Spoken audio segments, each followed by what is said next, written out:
चलो, so now we are studying human respiratory system.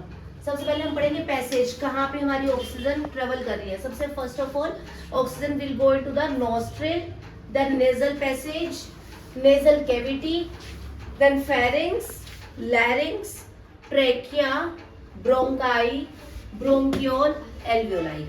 This is a passage. एक बार फिर से रिवाइज करिए इसको। Nostril, nasal passage, nasal cavity, pharynx, larynx, trachea, then bronchi, bronchiole and alveoli. This is how the air passes into our lungs till the alveoli. Then next comes to what happens with rib cage in inhalation and exhalation. What happens with diaphragm, thoracic cavity, air passage and air with inhalation. Inhalation में क्या होता है, oxygen ले रहे हैं और exhalation में हम CO2 रिलीज कर रहे हैं। तो what happen in inhalation, rib cage के साथ क्या होगा, रिब केज ऊपर और बाहर की तरफ आ जाएगा। जैसे हम इनहेल करेंगे तो डायफ्राम ऊपर और बाहर की तरफ, और एक्सहेलेशन में नीचे और अंदर की तरफ, इनवर्ड्स। डायफ्राम में क्या होगा, डायफ्राम कॉन्ट्रैक्ट कर देगा और मूव डाउनवर्ड। पेपर में क्वेश्चन पक्का आता है, what happens with the diaphragm when we inhale, what happen, it move downwards and flatten, सीधा हो जाता है। और इसमें क्या होता है, एक्सहेलेशन में रिलैक्स करता है डायफ्राम, कर्व्स और अपवर्ड। फिर आता है थोरैसिक कैविटी। थोरैसिक कैविटी में क्या होता है, इनहेलेशन, थोरैसिक कैविटी बड़ी हो जाती है। थोरैसिक कैविटी एकदम ऐसे, जो हमारा चेस्ट एरिया है वो बड़ी हो जाती है और एक्सहेलेशन में छोटी।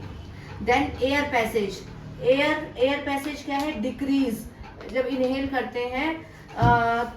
करते हैं तो हमारा एयर पैसेज मतलब छोटा हो जाता है, और एक्सहेल करते हैं तो मैक्सिमम एयर हम बाहर करते हैं। और एयर के साथ क्या होता है, एंड जब इनहेलेशन में एयर अंदर जाएगी और एक्सहेलेशन में एयर हमारी बाहर जाएगी। इसके बाद एक छोटा सा टॉपिक हमारा जो बचता है वो हमारे पास क्या है, what is the mechanism of exchange of gases.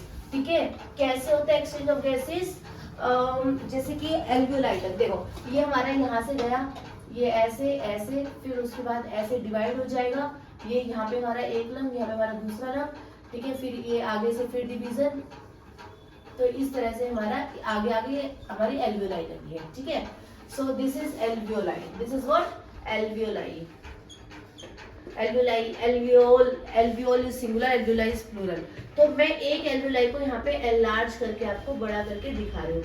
तो कैसे है, ऐसे और ऐसे। ठीक है, अब क्या होता है, अब यहाँ से हमने ऑक्सीजन ली तो इसके अंदर क्या आ रही है बेटा, O2 आ रही है।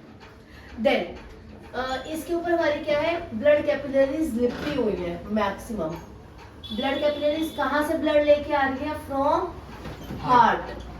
हार्ट से ब्लड, कैसे वाला ब्लड लेके आ रही है, डीऑक्सीजिनेटेड ब्लड। डीऑक्सीजिनेटेड ब्लड ये कैसे आ रहा है कि हम ट्रांसपोर्ट सिस्टम में एक्सप्लेनेशन में पढ़ेंगे। जो डीऑक्सीजिनेटेड ब्लड है that is coming from heart to the lungs for oxygenation. How oxygenation happens, what happen, it is having deoxygenated blood का मतलब क्या है, इसके अंदर CO2 present है। deoxygenated blood का मतलब क्या है, इसके अंदर CO2 present है। यहाँ पे CO2 है, CO2 diffusion के through, by the process of diffusion CO2 comes into the alveoli and in exchange O2 come into the blood capillaries. So all over here this exchange happens, and this is how we get oxygenated blood back to the heart, and heart pump and deliver the oxygenated blood all over the body.